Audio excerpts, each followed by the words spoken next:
वसुदेवसुतं देवं कंसचाणूरमर्दनं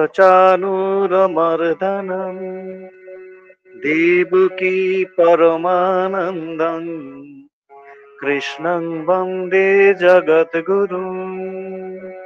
ॐ श्री परमात्मने नमः।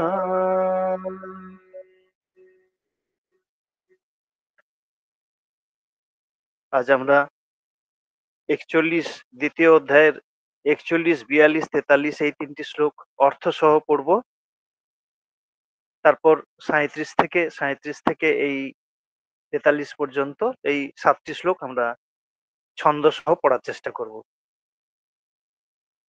৪১ নম্বর শ্লোকে বলা হচ্ছে, ব্যবসায়াত্মিকা বুদ্ধিঃ একেহ কুরুনন্দন বহু শাখা হি অনন্তাশ্চ বুদ্ধয় অব্যবসায়িনাম।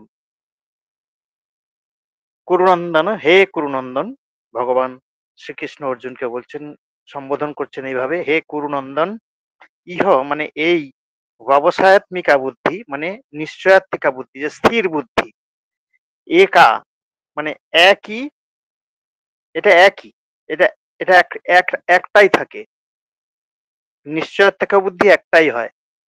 আর যারা অস্থির চিত্ত মানুষ, অব্যবসায়ী নাম মানে অস্থির চিত্ত ব্যক্তি, তাদের বুদ্ধয় অনন্তা, তাদের বুদ্ধি অনন্ত এবং বহু শাখা যুক্ত, বহু শাখা প্রযুক্ত। ১ মিনিট, কারেন্ট চলে গেল, আলোর অভাব হয়ে গেল একটু।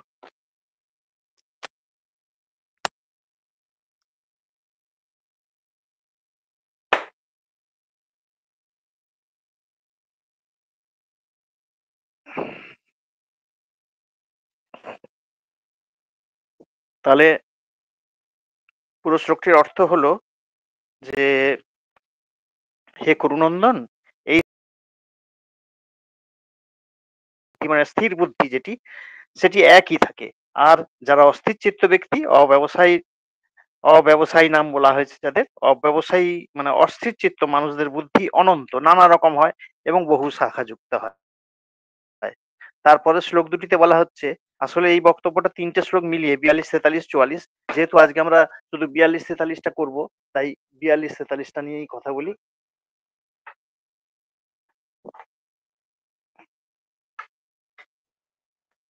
यामिमां पुष्पितां वाचं प्रवदन्त्यविपश्चितः वेदवादरतः पार्थ नान्यदस्तिवादिनः कामात्मानः स्वर्गपरा जन्म कर्म फलप्रदां क्रियाविशेष बहुलां भोगैश्वर्यगतिं प्रति।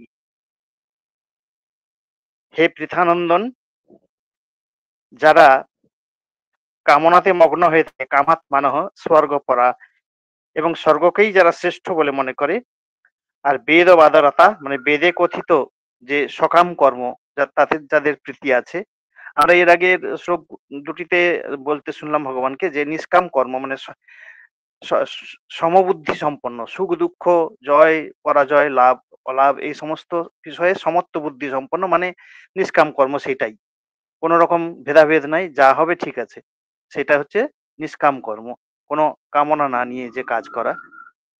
এই যে উম, এরপরে বেদে বেদে কথিত যে সকাম কর্মের কথা বলা হয়, যে বেদে যে কথিত আছে যাগযজ্ঞ ইত্যাদি কিছু লাভের উদ্দেশ্যে করা, সেই সেখানে তাদের সেখানে যে বলা হচ্ছে ভোগ ছাড়া আর কিছুই নেই, এমন কথা যারা বলে, বেদবাদরতা তাদের বলে। এইরূপ বিবেকহীন ব্যক্তিগণ সেই প্রকার মনোহর পুষ্পিত বাক্যই বলে, যা জন্ম মৃত্যুরূপ কর্মফল প্রদানকারী এবং ভোগ ঐশ্বর্য প্রাপ্তির উপায় স্বরূপ নানা প্রকার ক্রিয়াকর্মের বর্ণনা সূচক। এই পুষ্পিতাং বাচং মানে মনোহর বাক্য। মেঘ ধরেছে, ঝড় উঠছে, তাই আমি একটু ছোট করে পড়ে নিচ্ছি।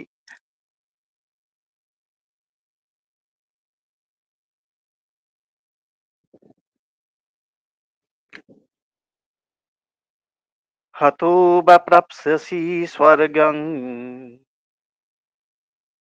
জিত্বা বা ভক্ষ্যসে মহিম তস্মাদুত্তিষ্ঠ কৌন্তেয় যুদ্ধায় কৃত নিশ্চয়ः সুখ দুঃখে সমে কৃত্বা লাভালাভ জয়াজয় ততো যুদ্ধায় যুজ্যস্ব নৈবং পাপমবাপ্স্যসি এষা তে বিহিতা সাংখ্যে বুদ্ধির্যোগে ত্বিমাং শৃণু বুদ্ধ্যা যুক্তো জয়া পার্থ কর্মবন্ধং প্রহাস্যসি নেহাভিক্রমনাশস্তি प्रत्यवायो न विद्यते स्वल्पमप्यस्य धर्मस्य त्रायते महतो भयात् व्यवसायात्मिका बुद्धिः एकेह कुरु नन्दन बहुशाखा हि अनन्ताश्च बुद्धयो व्यवसायिनां यामिमां पुष्पितां वाचं प्रवदन्त्यविपश्चितः वेदवादरता पार्थ नान्यदस्तीति वादिनः कामात्मानः स्वर्गपरा जन्म कर्म फलप्रदां क्रियाविशेषबहुलां भोगैश्वर्यगतिं प्रति ॐ नमो भगवते वासुदेवाय ওম তৎসৎ। নমস্কার। আমি শেষ পর্যন্ত অনুষ্ঠানটিতে যুক্ত থাকতে পারছি না, এর জন্য দুঃখিত। বাইরে মেঘ ডাকছে, খুব